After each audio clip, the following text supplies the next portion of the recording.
어떤 기자가 인터뷰를 하다가 저에게 이런 질문을 했습니다. 목사님, 건강한 신앙이란 어떤 것인가요? 목사님은 성도들을 바라보다가 에이 저건 아닌데 하는 그런 게 있습니까? 이런 질문을 하는 거예요. 그래서 제가 대답을 했죠. 그렇습니다. 있죠. 성도님들을 바라볼 때 두 가지가 이상한데요. 하나는 성도들의 삶에 기쁨과 감사가 별로 없다는 것이고, 또 하나는 영혼에 대한 눈물이 없다는 겁니다. 그게 정말 큰 문제라고 생각합니다. 왜 우리에게 기쁨이 없는가 하면은 자기 자신을 너무 깊이 파고드는 사람에게는 기쁨이 없어집니다. 왜냐하면 우리는 빛을 발하는 존재가 아니거든요. 빛을 받아서 반사하는 존재이기 때문에 나 자신을 자꾸만 파고들면 어두워지게 돼 있어요. 또한 내가 만난 일을 너무 깊게 생각하고 거기에 빠져들면 기쁨이 없는 겁니다. 반대로 하나님을 바라보고 지금까지 내가 살아오면서 받은 은혜가 뭔지를 기억하고 말씀을 묵상하다 보면 우리 사이에, 우리 속에서 기쁨이 생겨나는 것이죠. 이 기쁨이라고 하는 것은 우리 속에서 나오는 것이기 때문에 어떠한 환경과도 상관이 없는 겁니다. 그래서 기쁨이 있는 사람들은 아무리 어려운 환경도 넉넉히 극복할 수 있는데, 이 기쁨이 없다는 것이 성도들에게 이상한 점이고, 또 하나는 내가 이렇게 예수 믿는 것이 좋기 때문에 믿지 않는 사람을 향한 안타까운 마음, 영혼에 대한 눈물이 있어야 되는데 이게 많지 않은 것이 늘 문제라고 생각을 합니다. 그런 대답을 해 주었습니다. 여러분, 예를 들어 볼까요? 이 사도 바울이라고 하는 분이 있죠. 이 사도 바울은 인간 중에서 복음을 가장 정확하게 이해했던 사람이에요. 그런데 이 사도 바울의 영성이 뭐냐 하면은 항상 기뻐하는 거예요.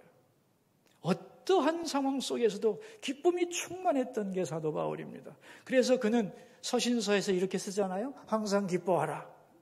쉬지 말고 기도하라. 범사에 감사하라. 늘 이런 말을 했는데 이 사도 바울에게 가장 괴로운 게 하나 있었어요. 평생 동안 이 문제로 괴로웠던 문제가 뭐냐? 자기의 친척과 동족 이스라엘이 예수님을 영접하지 않는 거예요. 성경의 핵심인 예수님을 그 민족이 거부하고 있고 메시아를 기다린다면서도 메시아이신 예수님을 배척하는 것이 너무도 괴로웠던 거예요. 심지어 그가 이방인의 사도가 되어서 모든 곳에 나가 복음을 전파할 때에 많은 이방인들이 질문을 합니다. 어떻게 당신은 당신 동족들 이스라엘 사람도 전도하지 못하면서 우리에게 복음 전하느냐고. 그럴 때 바울은요, 대답을 못했어요. 이게 그의 일생을 괴롭힌 문제입니다. 그래서 사도 바울의 일생의 역작인 로마서, 그 로마서 9장 이후에 그가 이 문제를 본격적으로 다루는 걸 볼 수 있어요. 거기서 그는 뭐라고 하느냐? 내 고륙과 친척과 동족들이 예수 그리스도를 영접한다면 내가 저주를 받아 그리스도에게서 떠난다 할지라도, 버림받는다 할지라도 기뻐하겠다 그랬어요. 차라리 원하는 바다 그랬어요. 그만큼 믿지 않는 자에 대한 슬픈 마음, 아픈 마음을 가지고 있었던 거죠. 눈물이 있었다는 거예요. 그게 정상입니다. 자, 여러분, 그렇다면 이제 내 신앙이 건강한지 아닌지를 테스트해 볼 수 있죠. 두 가지를 딱 생각하면 됩니다. 먼저, 나에게는 기쁨이 있는가? 하나님을 생각하면 기쁨이 있게 돼 있어요. 왜냐하면 하나님이 기쁨의 근원이에요. 믿는데도, 내가 하나님을 믿는데도 기쁨이 없다? 그러면 그는 자기 자신에게 빠져 있는 거예요, 지금. 너무 자신에게 몰입한 거예요. 아니면 내가 만난 사건 속에 깊이 빠져서 헤어나지 못하고 있는 거예요. 거기서 눈을 들어서 하나님을 바라보기 시작해야 합니다. 그러면 기쁨이 회복될 수 있는 거예요. 이게 먼저입니다. 그 다음에는 다른 영혼을 위한 부담과 눈물이 있는가를 질문하면 돼요. 근데 그게 없다면 기도해야 됩니다. 하나님, 내 마음이 너무 무뎌졌습니다. 영혼에 대한 눈물을 잃어버렸습니다. 내 마음을 부드럽게 녹여주시고 내 영혼의 눈물을 허락해 주소서. 그렇게 기도해야 하는 겁니다. 이런 말을 듣고 그 기자가 또 물어요. 그럼 어떻게 우리가 다른 사람들을 주님께로 인도할 수 있겠습니까? 이 사람이 예수를 믿을 사람인지 아닌지 구분하는 방법이 혹시 있나요? 그래요. 제가 대답했죠. 있지요. 그런데 여러분, 한 영혼의 모습은 그 존재의 가장 깊은 곳에 들어있기 때문에 쉽게 노출이 될까요? 안 될까요? 안 되죠. 그 영혼의 상태를 파악하는 방법은 불가능해요. 단 한 가지 방법이 그런데 있어요. 그게 뭐냐? 복음을 제시해 보는 거예요. 왜냐하면 복음은 리트머스 시험지와 같습니다. 리트머스 시험지가 뭔지 옛날에 배웠죠. 이 용액이 산성이냐 알칼리냐를 알기 위해서 리트머스 시험지에다 똑 떨어뜨려 보면 반응이 딱 나타나죠. 산성인지 알칼리인지. 사람의 영혼도 그렇다는 거예요. 십자가의 복음, 그 십자가의 복음을 딱 들이대면 거기에 반응하는 것이 그 영혼의 본질이요, 그 영혼의 진정한 상태입니다. 그런 얘기를 나눈 적이 있습니다. 여러분, 옛날에 고구마 찐 적 있어요? 고구마 쪄본 적?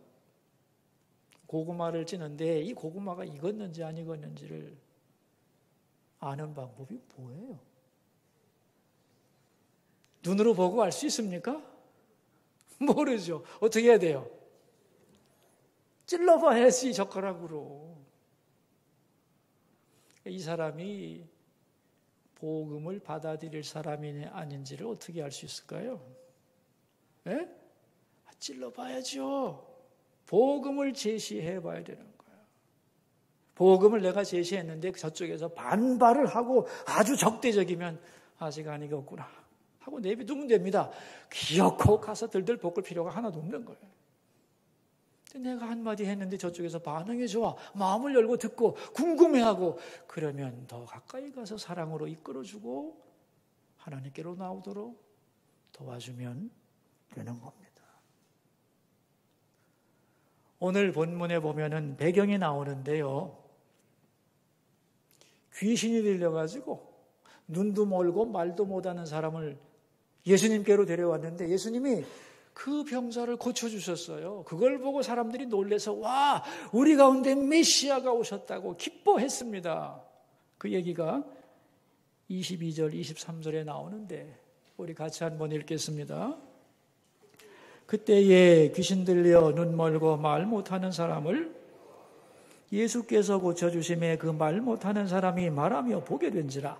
무리가 다 놀라 이르되 이는 다윗의 자손이 아니냐 하니 너무너무 감격하는 겁니다. 그런데 이 말을 들으면서 바리새인들이 뭐라고 말을 했느냐? 24절입니다. 바리새인들은 듣고 이르되 이가 귀신의 왕 바알세불을 힘입지 않고는 귀신을 쫓아내지 못하느니라 하거늘 그랬어요. 예수가 이 귀신 들린 자를 쫓아내고 고쳐준 것은 귀신의 왕 바알세불의 힘을 빌려온 거다. 그렇게 얘기한 거예요. 예수님의 사역에 귀신을 끌어들이는 이유가 뭐냐 하면은 예수님을 죽이려고 하는 겁니다. 왜냐하면 율법에 의하면 귀신의 힘을 빌어서 역사하는 사람은 돌로 때려 죽일 수 있어요. 다른 증거 없이. 그래서 바리새인들은 예수님의 인기가 높아지고 자기들의 율법과 해석이 다른 자칭 메시아라고 하는 이 예수가 마음에 들지 않았고 죽이고 싶었는데 점점 기적을 많이 행하거든요. 그래서 귀신을 끌어다가 됨으로써 예수님을 죽이려고 모함을 하고 있는 겁니다. 자, 이 말을 듣고 이제 예수님의 대답이 나옵니다. 25절과 6절입니다. 함께 읽읍시다.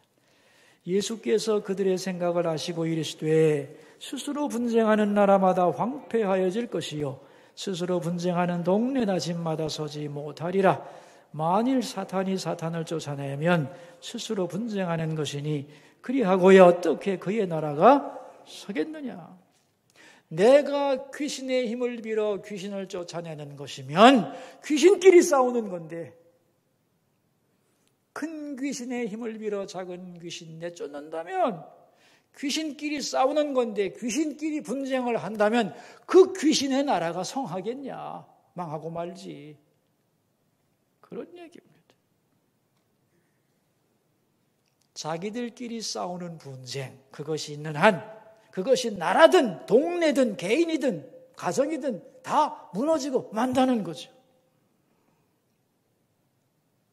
자, 여기서 우리는 이제 중요한 것을 깨닫게 됩니다. 분쟁하면 서지 못한다는 거예요. 분쟁하면 서지 못한다. 서지 못한다는 말, 바꿔 말하면 성공하지 못한다, 강해질 수 없다는 거예요. 자, 여러분, 그렇다면 반대로 이제 우리가 성공하려면, 강해지려면, 어떤 일을 잘 능력 있게 감당할 수 있으려면 뭐가 없어야 되겠어요?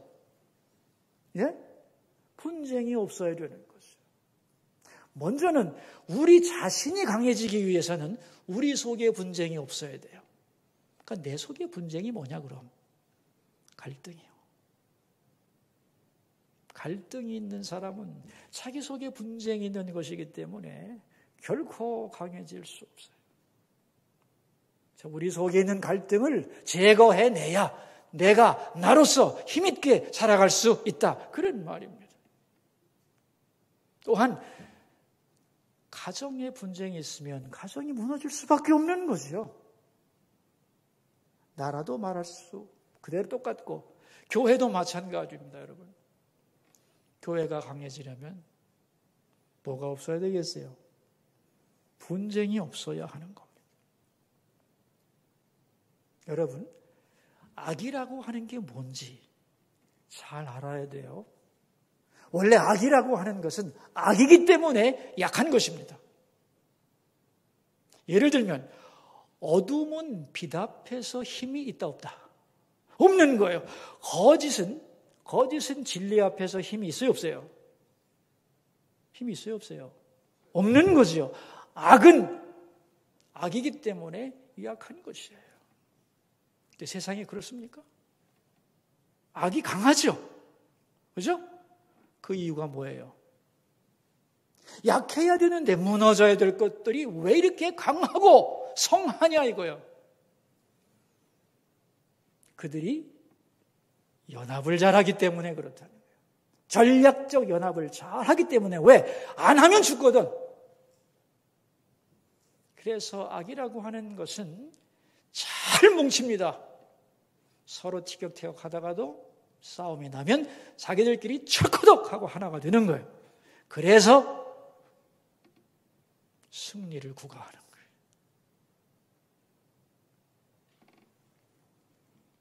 그런데 비교적 선한 사람, 정직한 세력들은 연합을 잘 못해요. 그래서 힘을 가지고 있으면서도, 사실을 알면서도 빵빵 깨지는 거예요. 악에게. 왜? 분쟁하기 때문에. 그래서 여러분, 말세로 갈수록 사탄의 전략은 정확하게 드러나게 돼 있습니다. 하나님 나라를 무너뜨리고 그리스도의 복음을 깨뜨리려면 뭘 해야 되느냐? 교회를 분쟁시키면 되는 거예요. 간단하죠? 그런데 이 교회를 무너뜨리려면 방법 알죠? 뭐예요? 그 교회를 무너뜨리려면 분쟁시키면 되는 거예요. 그래서 앞으로는 교회들이 점점 더 많은 분쟁 속에 휩싸이게 될 겁니다. 영적으로 확실해요. 그런데 교회의 분쟁을 사회와 국가가 부추길 겁니다. 그래 싸워라 꼴 좋다 그러면서 교회의 약점을 침소봉대하고 많은 사람들에게 알리면서 교회를 분쟁 지역으로 만들고, 그래서 복음이 깨어지고 하나님 나라가 무너지도록 전략을 짜고 전개해 나가는 것이 어둠 권세의 모습이라는 것을 우리 성도들은 기억할 수 있기를 바랍니다. 이런 와중에 하나님의 나라는 무너지는 거거든요. 그래서 우리가 확실히 알아야 되는 것은 교회가 분쟁하지 않아야 되는데, 여러분, 교회가 분쟁하지 않는 비결이 뭘까요? 딱 하나만 꼽는다면, 교회가 분쟁하지 않을 수 있는 단 하나의 비결을 말하라면 뭐라고 말하시겠어요? 기도하는 것입니다. 뭐라고요? 기도하는 것이에요. 우리는 분쟁하지 말아야지 하고 결심한다고 되는 거냐? No, 안 돼요. 성도들이 착하고 성경을 많이 알고 봉사를 많이 한다고 분쟁이 없어질까? 천만에. 기도해야만 분쟁이 없어져요. 왜 그런가 질문한다면 이유가 있죠.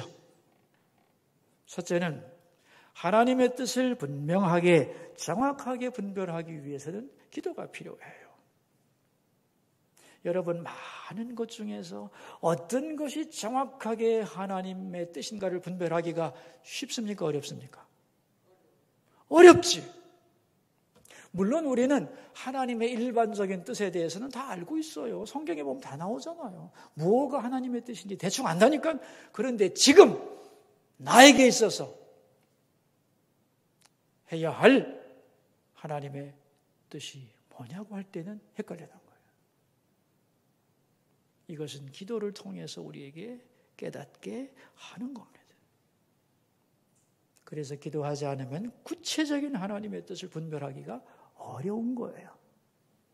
또한 두 번째는 내가 하나님의 뜻이라고 분별을 했지만은 하나님의 뜻이라고 분별을 해도 내 의지를 꺾고 받아들여야 될 거 아니야. 맞습니다. 이것이 주님의 뜻이므로 나는 그 뜻을 받아들여 순종하겠습니다라고 받아들여야 되는데, 우리 속에 있는 고집, 거역의 영을 깨뜨리기가 쉬운 게 아니에요. 그게 언제 깨지냐? 기도할 때 깨지는 거예요. 그래서 기도해야만 나를 향한 하나님의 뜻을 구체적으로 알 수 있고, 그것을 내게 주신 말씀과 명령으로 수용할 수가 있는 것이고, 세 번째는 그 하나님의 뜻을 성취할 수 있는 힘을, 그 파워를 하늘로부터 공급받을 수 있는 거예요. 기도를 통해서. 그리고 그 하나님의 뜻을 방해하는 어둠의 권세를 깨뜨리는 게 뭐냐? 뭐예요? 기도입니다. 그래서 기도해야만 분쟁이 없는 교회를 만들 수 있어요. 그래서 여러분, 앞으로는 교회가 둘로 쫙 갈라지게 되어 있습니다. 기도하는 교회와 기도하지 않는 교회로.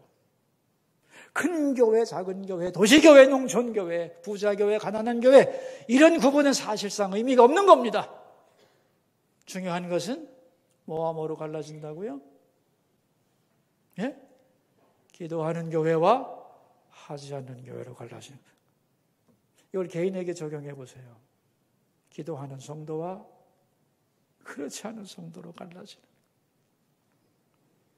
여러분, 지금은 우리가 코로나 때문에 고통을 받고 있는데, 이 코로나 시대는 공부하는 시간이고 연구하는 시간이고 기도로 무장하는 시간입니다. 이제 곧 이 시대가 끝나고 새로운 시대가 도래할 것인데 공부하고 기도로 준비하지 않은 개인은 발전할 수 없죠. 미래를 헤쳐갈 수 없고 돌파할 수 없는 거죠. 또한 앞으로 교회 안에 있는 성도들 중에도 교회를 떠날 사람이 많아질 것입니다. 교회 안에 있다가 떠날 사람이 많다고요. 그렇다면 여러분, 어떤 사람이 떠날 거라고 생각합니까? 하나님을 바라보고 예수 그리스도를 만나고 주님 때문에 기뻐하는 영혼이 살아있는 사람, 기도하는 사람이 떠날까요? 그럴 것 같아요?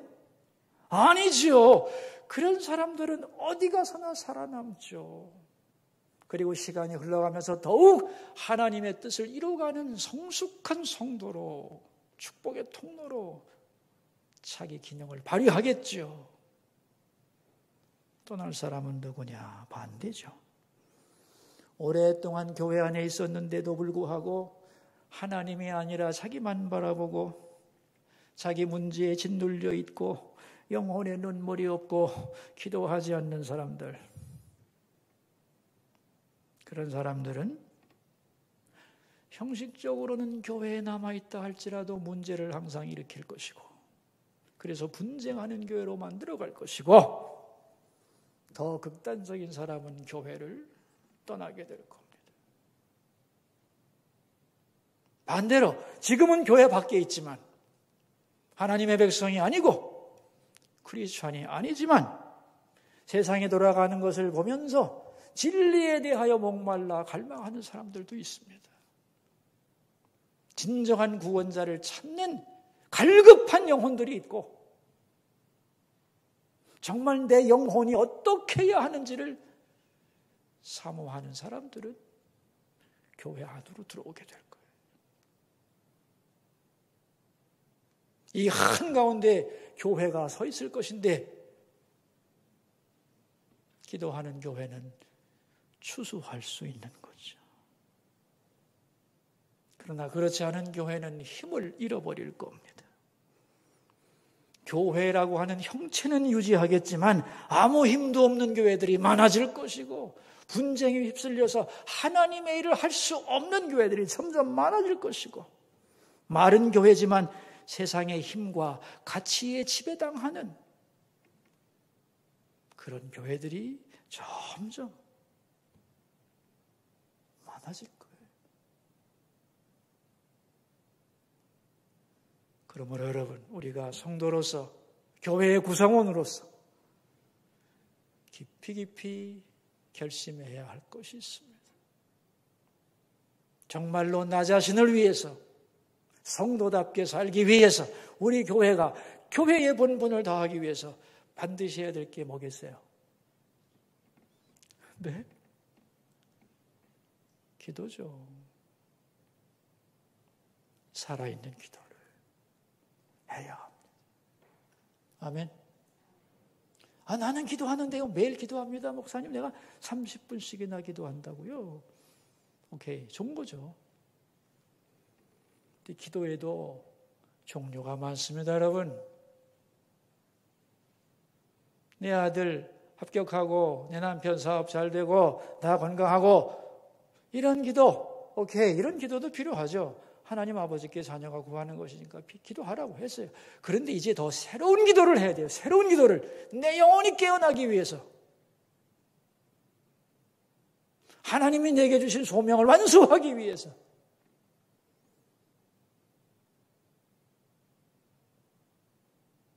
복음이 빛을 발하기 위해서, 악의 권세를 깨뜨리기 위해서, 하나님 나라가 확장되기 위해서, 여러분, 이런 살아있는 기도를 시작해야 합니다.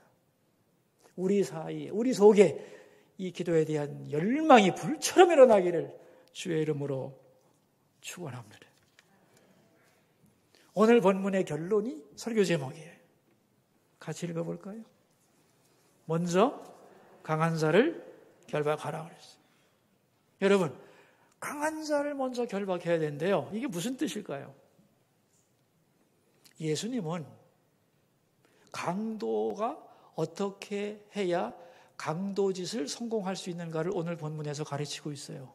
아이러니죠, 그죠? 그러니까 이 예수님의 말씀, 오늘 본문을 잘 이해하려면 강도짓을 성공하는 법을 배워야 돼.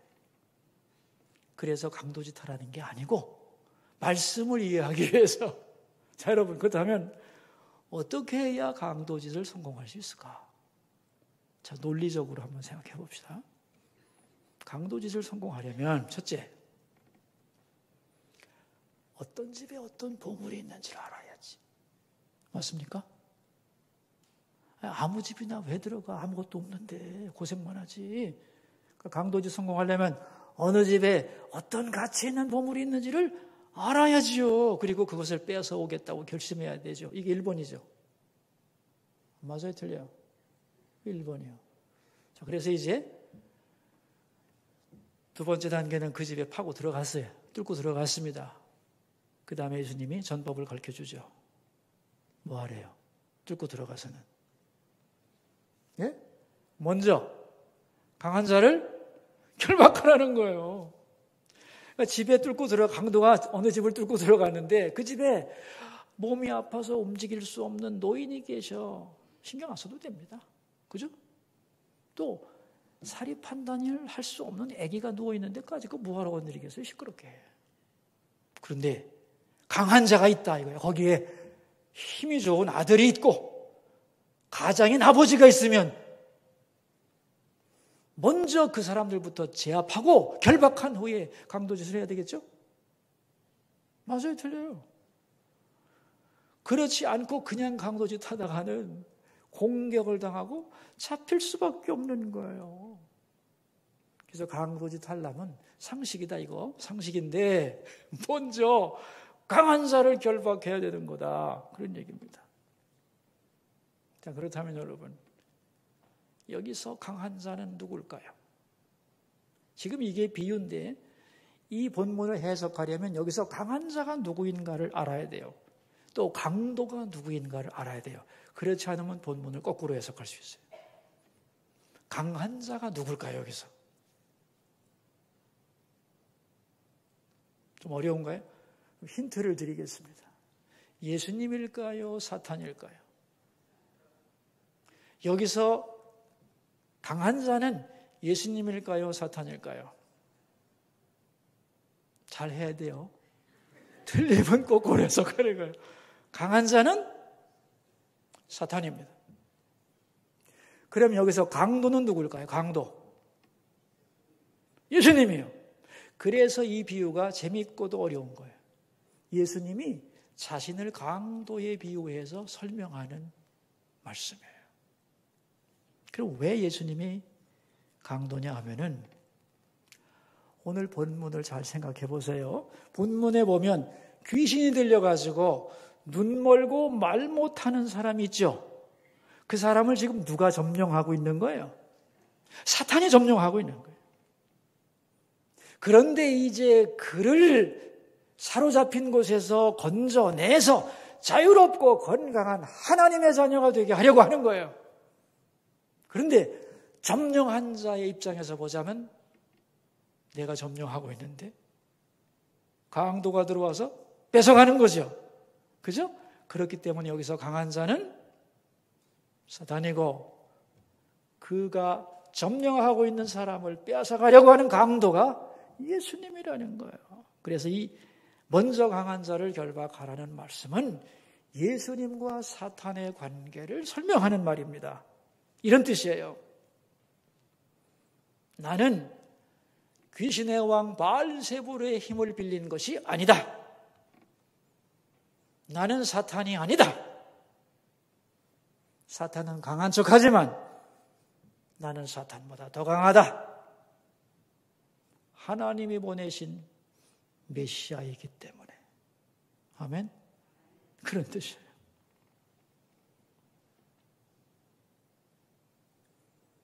여기서 사탄을 정의하자면 강한 척하지만 예수님께 결박당한 존재. 여러분, 이게 사탄이라는 것을 기억하셔야 돼요. 오늘은 태신자를 작정하는 날입니다. 하나님을 믿지 않는 그 사람들 중에서 나를 통해 구원하기를 원하시는 그 이름을 주님 앞에 올려드리는 날이에요. 그렇다면 하나님을 모르는 세상에 있는 그리스도에게로 돌아오지 않은 사람은 오늘 본문에 의하면 어떤 상태에 있는 거예요? 지금 어떤 상태에 있는 거예요? 결박당한 상태에 있는 거예요. 사탄에게. 그런데 이제 예수님이 그 결박을 풀어주려고 하는 거죠. 근데 누구를 풀어줄 거냐? 그 이름을 가져오라는 거예요. 그 이름은요, 우리가 올려드려야 돼요. 우리 삶의 환경 속에 나를 통해 구원하기를 원하시는 사람들이 있습니다. 그 이름을 주님께 가지고 올 때 주님께서 고치시고 자유롭게 해주시고 귀신에게 속한 자가 아니라 하나님의 자녀가 되는 권세를 주려는 거죠. 그러므로 여러분의 가족이든 사랑하는 사람이든 누구든지 여러분을 통해 구원할 그 사람의 이름을 주님 앞에 올려드려야 하는 것이 바로 우리의 사명인 거죠. 오늘 본문에 보면은 예수님이 강한 자를 결박하셨다고 했는데 이 사건만 보면 언제 결박했는지는 모르죠. 아마도 우리가 논리적으로 추론한다면 귀신 들린 이 사람을 보고 주께서 결박하시고 나서 거기서 해방되어 자유로워질지어다라고 말씀하셨겠죠. 속으로 결박하셨겠죠. 우리가 알아야 될 것은 뭐냐면 신학적으로 사탄이 결박당하는 사건이 뭐냐? 예수님의 십자가 사건입니다. 이게 중요한 거예요.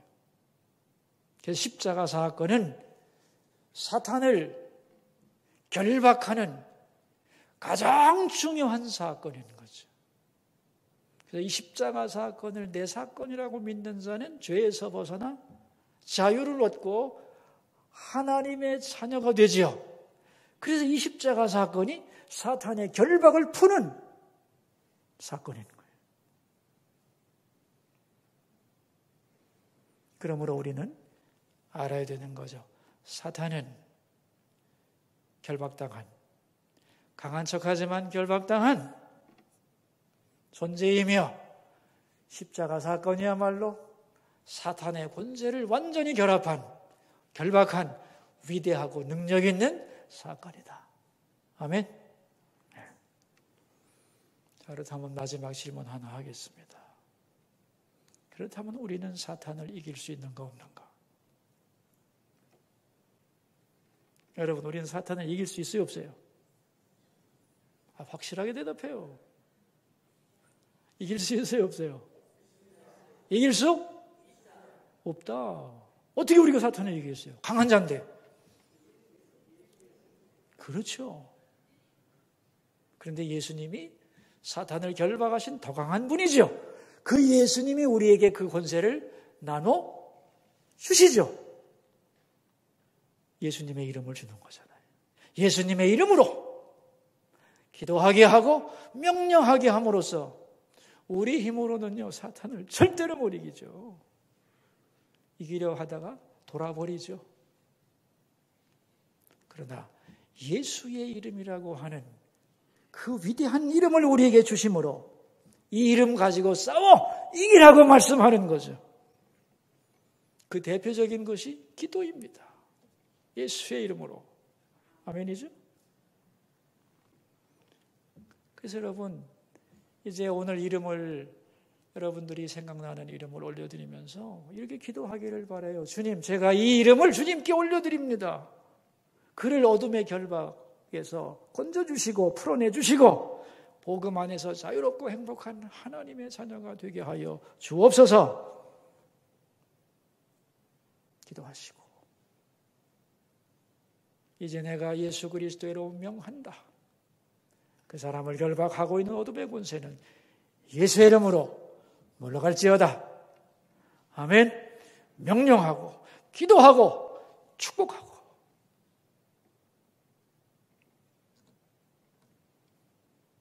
그렇게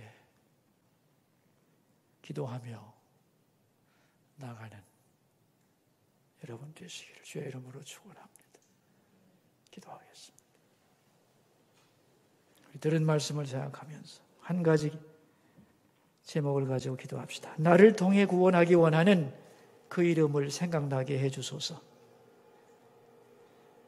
강한 자가 그 사람을 결박하고 있으나 주님이 더 강하시니 그를 어둠에서 건져내 주소서. 그리고 내가 그것을 위해 할 일을 알게 해주소서. 우리 함께 기도하겠습니다. 여러분 소리를 내어 기도합시다. 하나님 아버지, 오늘 먼저 강한 자를 결박하라는 말씀을 나누었습니다. 우리를 통해 구원하기 원하는 그 이름, 그 존재가 묶여 있습니다. 강한 자가 그를 결박하고 있지만 주여, 주님이 더 강하시니 사탄을 결박하시고 그를 끌어내어 어둠에서 건져주소서. 주께서 건져주실 이름을 주님 앞에 올려드립니다. 그를 점령하고 있는 어둠을 예수의 이름으로 물리쳐 주시고 그 영혼을 위해 우리가 해야 할 일을 알게 하옵소서.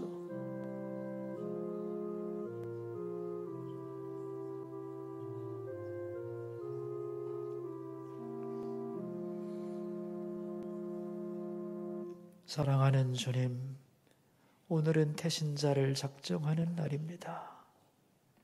모든 성도가 한 마음이 되어 이 거룩한 일에 동참하게 하옵소서. 올려드린 그 이름들이 어둠의 권세에서 풀려나서 하나님의 자녀가 되게 하여 주옵소서. 예수님 존귀하신 이름으로 기도하옵나이다.